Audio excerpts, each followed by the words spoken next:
Не нуждается в представлении. С первым в истории за пределами Москвы концертом в Казань едет сэр Элтон Джон.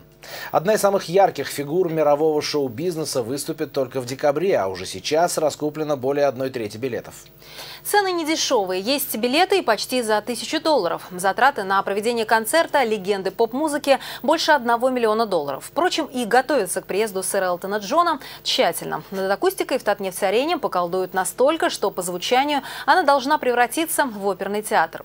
Еще более щекотливые подробности райдера титулованного британца и о хитах, которые услышат казанцы, расскажет Светлана Спирина.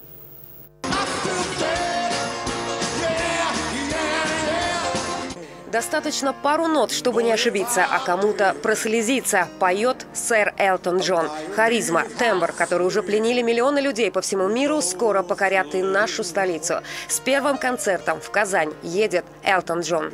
Одного Элтона Джона, опять же, провести и выжить при этом. 1,5 года согласовывали и, похоже, сами до конца не могут в это поверить. Звезду такого уровня Тат-концерт привозит впервые. Зачет уже сдан. Концерт состоится в любом случае. Затраты организаторов больше $1 миллиона. Назад пути нет. Впереди экзамен.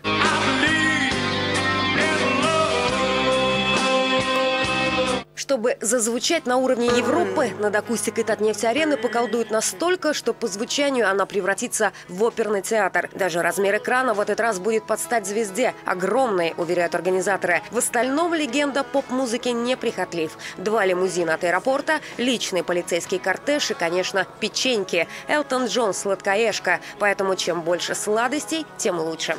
Те сорта печеньев овсяных, без сахара, которые ему нужны, да, которые заявлены. Мы знаем, что есть знакомые друзья в Лондоне, они могут нам их прислать, либо мы подберем какие-то аналоги наши, потому что, он любит сладости, вы видите по фигуре, да? Цены, скажем сразу, не дешевые. Танцпол от 2000 рублей, партер почти за $1000. В течение 1,5 часов Элтон Джон исполнит свои золотые хиты «Candle in the Wind» и «Your Song» и другие, но и презентует свой новый альбом. Светлана Спирина, Айнур Зинатуллин, Игорь Романов. Столица.